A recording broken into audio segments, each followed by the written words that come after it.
நான் உங்கள் வழக்கறிஞர் முத்துக்குமார். ஒரு குற்றச்சம்பவத்தில் ஈடுபட்ட நபர் வந்து அவர் குற்றம் புரிஞ்சிருக்காரு அப்படின்னு சொல்லி எல்லாத்துக்குமே தெரியும்.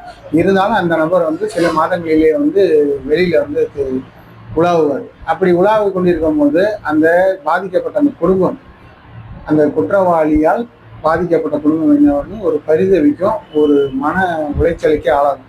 என்னடா அது, நம்மளை ஒரு 420 பணம் இவ்வளோ பணத்தை ஏமாத்திட்டான், இல்லை நம்ம உறவினரை யாரையும் தாக்கி அவங்க படுத்து படிக்க கேட்குறாங்க, இல்லை அந்த உறவினரை இறந்துட்டாங்க. அப்போ ஒரு கொலை செய்யக்கூடிய நபர் வந்து இப்படி உலா வருதே. இப்போ இந்த நீதித்துறை, இந்த சட்டம், இந்த வழக்கறிஞர், நீதிபதிகள் அதெல்லாம் சும்மாவா, போலீஸ்லாம் சும்மாவா அப்படின்றது நீங்கள் நினைப்பீங்க.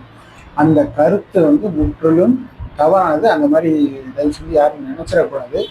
ஏன்னா இந்த குற்றவாளிகள் வந்து கண்டிப்பான முறையில் 90% ஜாமீனில் தான் வெளியில் வந்திருப்பாங்க. ஏன்னா இந்த 3 மாதத்துக்குள்ளே வந்து குற்றம் புரிஞ்சு அவங்கள அரெஸ்ட் பண்ணி இந்த 3 மாதத்துக்கு வந்து போலீஸ் வந்து சார்ஜ் ஷீட் வந்து ஃபைல் பண்ணணும். இறுதி அறிக்கை குற்றப்பத்திரிகை 90 நாட்களில் தாக்கல் செய்யணும். அது தாக்கல் செய்யாததுனால ஆட்டோமேட்டிக்காக என்ன ஆகுதுன்னா அவங்களுக்கு பெயில் கிடைச்சிடும். பெயில் கிடைச்சதுக்கப்புறம் அவங்க வெளியில் உலக தான் செய்யணும். அதுக்கப்புறம் போலீஸ் வந்து சார்ஜ் ஷீட் ஃபைல் பண்ணி அதுக்கப்புறம் நீதிமன்றத்தில் வழக்கு நம்பர் ஆகி அதுக்கப்புறம் குற்ற வழக்கு வந்து நடக்கும். நடந்ததுக்கப்புறம் தான் சில நாட்கள், சில வருடங்களுக்கு அப்புறமும், சில மாதங்களுக்கு அப்புறம் தண்டனை வந்து சென்டென்ஸ் வந்து வழங்கப்படும். அந்த தண்டனை வழங்கப்பட்டதுக்கு அப்புறம் மீண்டும் அந்த குற்றவாளிகள் என்ன பண்ணுவாங்கன்னா சிறையில் அடைக்கப்படுவார்கள். அதனால நீங்க அந்த குற்றவாளிகள் வந்து சில மாதங்களே உலாவிட்டாங்க, அப்ப நீதித்துறையோ இந்த வழக்கறிஞரோ போலீஸோ வந்து சரியான வேலை செய்யலை அப்படின்றது அர்த்தம் கிடையாது. அவங்க என்ன பண்ணுவாங்கன்னா அவங்களோட எஸ்டாப்ளிஷ் பண்ணிக்குவாங்க. இந்த மாதிரி இந்த வெளியில வந்துட்டு நான் விடுதலை ஆகிட்டேன் அப்படின்னு சொல்லி சும்மா அவங்களை வெறுப்பேற்றுறதுக்காண்டியோ உங்களுக்கு கோபத்தை தூண்டுவதற்காண்டியோ அப்படி வந்து சொல்லுவாங்க. அது வந்து 90% வந்து அது பொய்யான தகவலாக தான் இருக்கும்.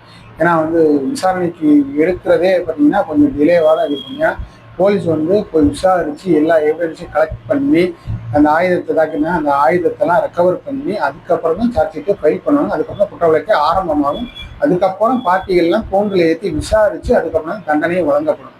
அப்போ இதுக்குள்ள இது நடக்கிறதுக்கு ஒரு 3 வருஷம் 4 வருஷம் ஆகுதுன்னு வச்சுக்கோங்களேன். ஆனால் குற்றவாளி ஜெயிலில் இருந்து ஒரு 3 மாதத்துல வந்து ஜாமீனில் வருவார், வந்து விடுதலை அடைஞ்சு வெளியில் வர மாட்டார். அதனால பொதுமக்கள் வந்து இந்த சந்தேகத்தை வந்து முடிஞ்ச அளவுக்கு தெரிஞ்சவங்களுக்கு தெரிவிங்க. நன்றி.